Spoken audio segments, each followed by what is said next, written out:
jammed two equations together. I kind of did. Yeah. So long as that's understandable to you, that's fine.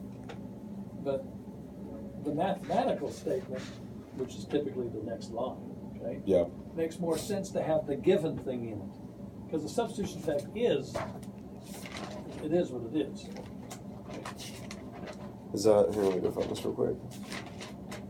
That's the one where it's the change in quantity of P over the change in price of P equals the change of quantity of this other, you can keep going. That's right. That's So the would you- mathematical statement. So- and that one, mathematically, what you've written up there is you're sort of taking letters and you're adding sort of math notation to it in a kind of odd way. Okay. So, do you think, for the purposes of the test, I should probably put the mathematical and Just the write the logical next equation? line, yeah. Okay. It also reminds you what you're doing. It's true. One reason for you to write this stuff down is so your brain starts to go, oh yeah, now I got it. Now I got it in the group. So, real quick. It's not at all uncommon for a student to be taking an essay exam and they start writing and then their brain starts to hit a groove and then they keep, and it goes great, then they go back and wipe out the first paragraph because they're sort of just sorting things out. Right. And then you get a groove, so that's helpful. Okay. It reminds you what you're doing. Okay? So, Now we got Senior Slutsky. So I would then go on to say that that our goal is to kind of tease out the income effect. Tease out, yeah. Tease out the income effect. Because every single time we have a change in income, it changes our purchasing power. No. That's true by definition. You're accurate. Every time we changes our income, it changes our purchasing power. That's just a statement of All right, every time. that provides no information. So every time the price of a good changes, Thank you. That changes our real income. it changes our real income, which That's changes our the key purchasing to power. the story. Okay. Because remember, what we're trying to do is figure out the relationship between price and quantity. Hence, we've got to change the price. So our goal is to change the price of good A or good B. It's good B on the graph. Whatever. So change the price of good B while holding income constant, Full stop. so that we can. Full stop. You're done. Okay. That's what we're That's our trying goal. to do. That's our goal. So I would. That's it. So I wrote down this equation to help kind of explain to this person what we're trying to do. That's right. Okay. Yeah. We So recognize that if we change the price, that we're going to have an impact on our real income. Hence, I need to take it out in order to understand the isolated effect of the price change on the quantity you buy. okay. Okay? And the way that we're going to do this Uh-huh. is we're going to compare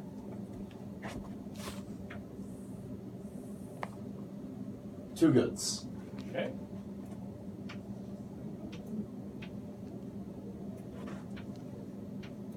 By the way, Madison, you can jump in anytime you want. Okay. Okay? It's the quantity of good A and the quantity of good B. We're comparing the two goods. Yeah, if he's saying stuff that you don't understand or you think is wrong, Okay. please join. All right. So the first line that I'm This writing isn't down. a spectator's. Well, my throat's just kind of a little bit sore, so I mean. So- You need something to suck on? No, I just had a cough drop just a few minutes ago, so. So Here's a couple of thoughts for you. I don't know how you are with funny tastes in your mouth, but aspirin, if you suck on an aspirin, don't take the aspirin. I mean, it's going to get in your body, but take a real aspirin, not ibuprofen, not one of those guys. Just put it in your mouth, grind it up with your teeth a little bit, and let it sort of soak around and quietly go down your throat. And it works great. I've never heard that before. No, nobody had that, but it works like a charm. Also, hot tea and honey. I did that this morning too. okay. Okay, what you got there, boss? I drew budget line 1. Just Okay. simple to find. It's actually mathematically possible to find Absolutely. because it is the relationship between the price of good B and good A. I think the exact sort of equation for that Uh-huh. is negative the changing price of B over the changing price of A. So we can find that mathematically. That's the slope of that line. Yes. Yeah. And with the line, There's some other letters now, up there to make the rest of the line work, but yeah. okay. The slope of that line is the ratio of the prices. And what that line actually is that the area under this curve and also up to the line is the possible Good. quantities of good A and good B that we can buy. Correct. Good. Okay. Now, this is our indifference curve. I put it I because I forgot what letter we were using for it. It's an indifference curve alpha. We're using U for utility. Yeah. The slope of that line is given by the law of the diminishing marginal rate of substitution. Yes. Is the So- slope of that line constant everywhere? No. Good. Okay. But the straight line, it is constant everywhere, right? Yeah. Yes, okay. All right. Slope of that. So I might say something like the slope of that line is non-con. How do I explain the slope of that line? I guess I kind of already did in my assumption. You should have, yeah. Okay. So I explained that Yeah, that is diminishing. as you get less of good A, you need an ever-increasing amount of an ever-increasing number of good B to satisfy every loss of good A. There you go. Okay. So I already explained that. So this equilibrium point right here, that's the point where the market trade-off and the marginal rate of substitution are equal to each other Yes. at only one point. Now the reason I say at only one point, now the reason I think it's important is because, so here's another budget line, here's another indifference curve, it kind of looks crappy, but it's equivalent at 2 points, and obviously it has this space right here, and that's what we're trying to avoid. We want one that, Well, it's actually not. The slope of the indifference curve right here is this. right? Slope of this is this. Oh, I understand what you're saying now. We want this. We want. Where they intersect is not the same as the equal slopes. Okay. So we want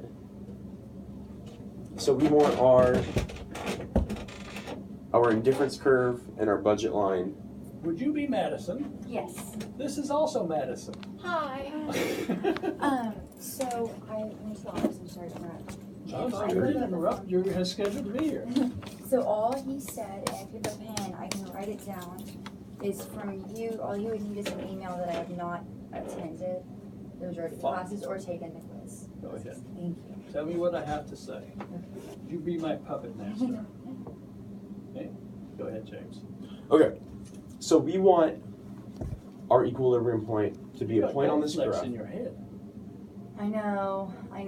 I had my sorority big little and we had glitter in our hair. Just making sure that you knew about that in case it was like chromium or something. So we want our equilibrium point to be a point on the graph where our indifference curve and our budget line intersect and also have the same slope, Don't intersect, the tangent. or tangent to each other. That's right, because it's only if it's tangent do they have the same slope. Okay. So we want a point on the graph where our indifference curve and our budget line are tangent to each other. That's right. Another way of saying that is you want to go to the highest indifference curve possible. The highest indifference curve possible might be like way up here. That's not possible. Okay. Highest indifference curve possible. Yeah, as you told me a moment ago, that triangle tells me what your options are, right? Right. That indifference curve way out there is not an option. Okay. So our equilibrium point is when our indifference curve is at its highest point possible. Yes, Okay. that's right. That's a much easier way to explain that. Yes, Okay. straightforward. Thank you. It also says in a concise way, the goal is to maximize utility. So Okay. what do? I go to the highest indifference curve I possibly can. I therefore have maximized utility. Okay. It works. All right. So now we're going to actually tinker with price. Okay. Let's tinker with the price of good B. So we make good B a lot cheaper, Okay. which does Correct. that to our budget line. Okay. The reason it does that to our budget line is because we made good B cheaper. Yes. Graphically, that shows that we can buy a lot more of good B. Yep. Then you draw the little thing above it, that change in Like price that, of the said B, if that was a Okay. like right above the graph. Wait, what am I drawing right above the graph? Like you Oh, draw you're saying I can send this to this. Breck? like Yes. Okay. He and I go So- back. Oh, the new. Oh, that's our new indifference Okay. graph, right? no, like this is just something he always draws above the graph to show that the graph is Okay. I'm thinking to that. show the graph is reminding illustrating yourself there a are decrease in the price of the B. 25,000 students on campus, of which in this room I have 2 of them named Madison. Put my last. I think that's a good idea. Yeah. Put it right here. And you might want to put in your secret social security number or student ID number too. Okay?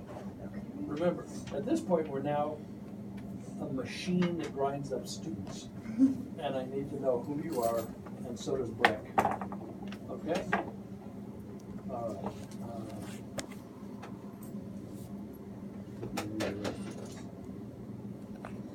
I need you to be taking this exam this afternoon, because I can read this.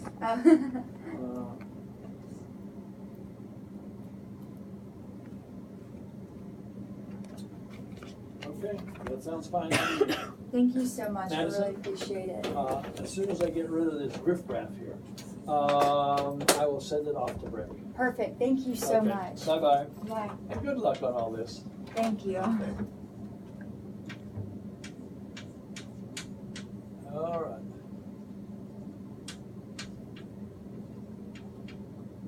You have gold dust in your ear, Madison?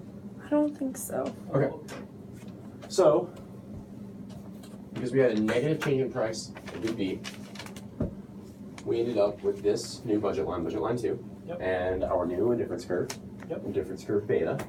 Yep.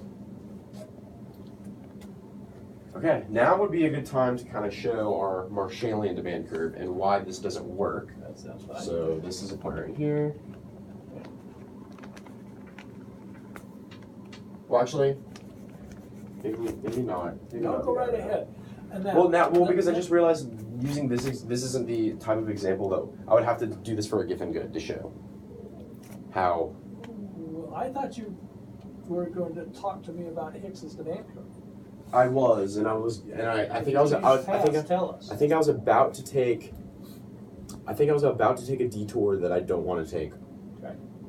Because it's probably going to be another question on the test anyway. Now, So why one thing explain? you might want to do when you put the Slutsky equation up there is you might want to say that the total effect is the Marshall demand curve and the substitution effect is the Hicks demand curve. Okay. Then, when you present it graphically, you can just refer back and say, see, this one's Hicks. See, this one's Marshall. Okay. I'll note that whenever I write down this equation. Okay. So So what's up now? What I would probably say Change now of is direction.